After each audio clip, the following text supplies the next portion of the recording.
We turn live to Ian Dembling. Our Spectrum News reporter Ian Dembling. Ian, what do we know? There's plenty of things right now happening in the area, and there does look like there's a brawl happening right now, and somebody is getting taken out. Just about an hour ago, students got a message on their cell phone saying to shelter in place in concern about a possible gunman heading to William Peace University. But take a look at what this rain has brought at this point. This is a storm drain, and you can see the water continuing to gush. I actually don't think I've sled in about 7 years, so this is going to be really interesting. We're now up to 7 people arrested here in Chapel Hill following violent protests. Hasn't been violent up until this point, but right now we're dealing with quite a bit happening all at once here, right as we started talking to you. I am terrible at this.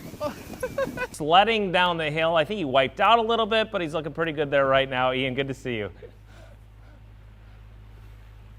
You're throwing me under the bus, Tim, or throwing me under the sled, whatever transportation you want to say there. Right now, I'm still outside of Person High School, and since I am at a school, why don't I bring out something that I haven't used in a very long time, a ruler. We're going to measure how much snow is here. They found a man dead Tuesday evening. This is the caution tape that is still here at the scene, and I'm going to show you the home right now. It's right over here, and as you can see behind me, that window is busted open. We also heard that there may have been shots fired, but police still haven't given us that information at this time or why they were chasing after this GMC in the first place. If you're a parent of young kids, this could be your worst nightmare tomorrow night. Lottery craze is oh so real, and the only number you need to know to win is 1.6 billion. More than $24,000 from UNC basketball going to hurricane relief for people around our state who definitely need it. But law enforcement says it's difficult to investigate when it comes to Snapchat. Once that message is received, unless someone takes a screenshot,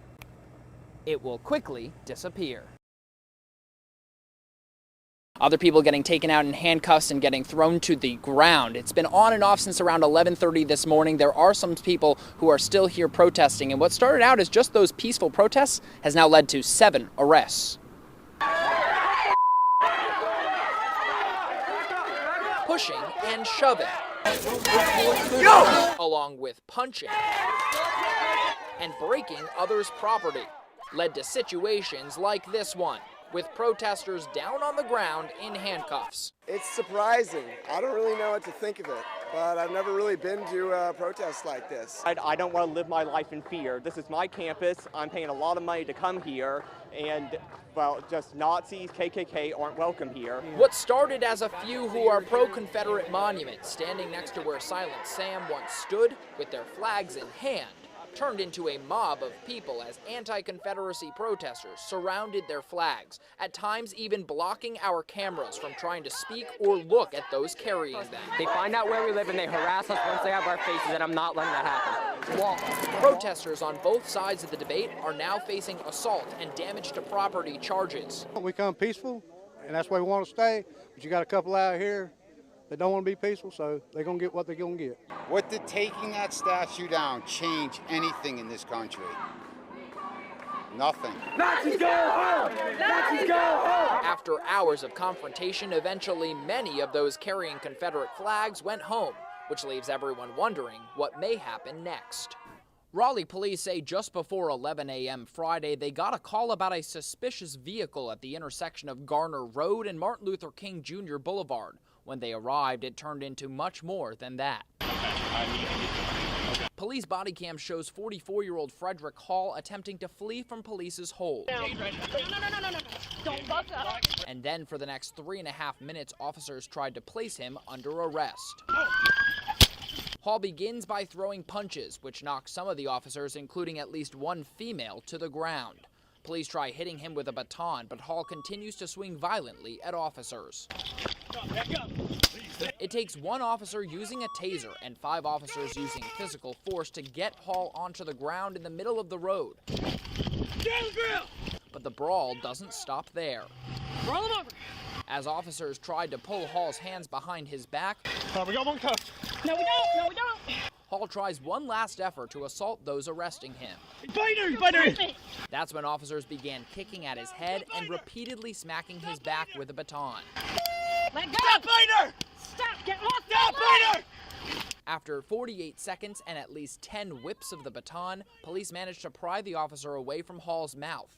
At this point, police still don't have Hall on his back and need to get both of his hands in order to arrest him.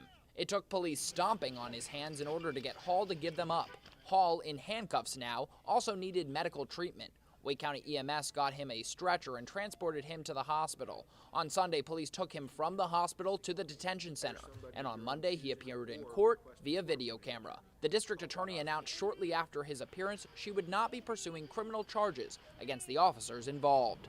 As for Hall, his next court date is set for September 10th, but before he can face a judge again, he must get a mental health evaluation. At the Wake County Courthouse, Ian Dembling, Spectrum News. In a heated basketball game, sometimes you forget about the cheerleaders and the mascot. But few will forget what happened during halftime at Durant Middle School on Monday. Did I put the feet on at the wrong time?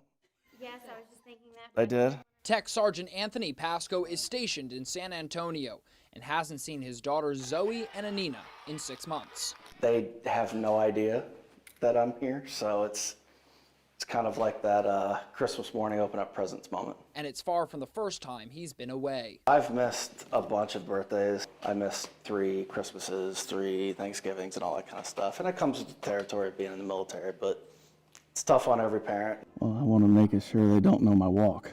His girls continued their routine right next to their mascot, Splash, having no clue what was about to happen. I didn't know who it was. Like, we all knew that he looked a little bit taller and he looked like a grown man, but because usually Splash is just a little kid. The cheerleaders were told at halftime they would perform their routine and then let Splash do a couple moves. And then the twins realized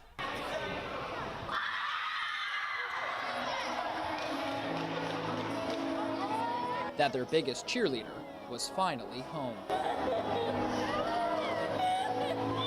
In Raleigh, Ian Dembling, Spectrum News.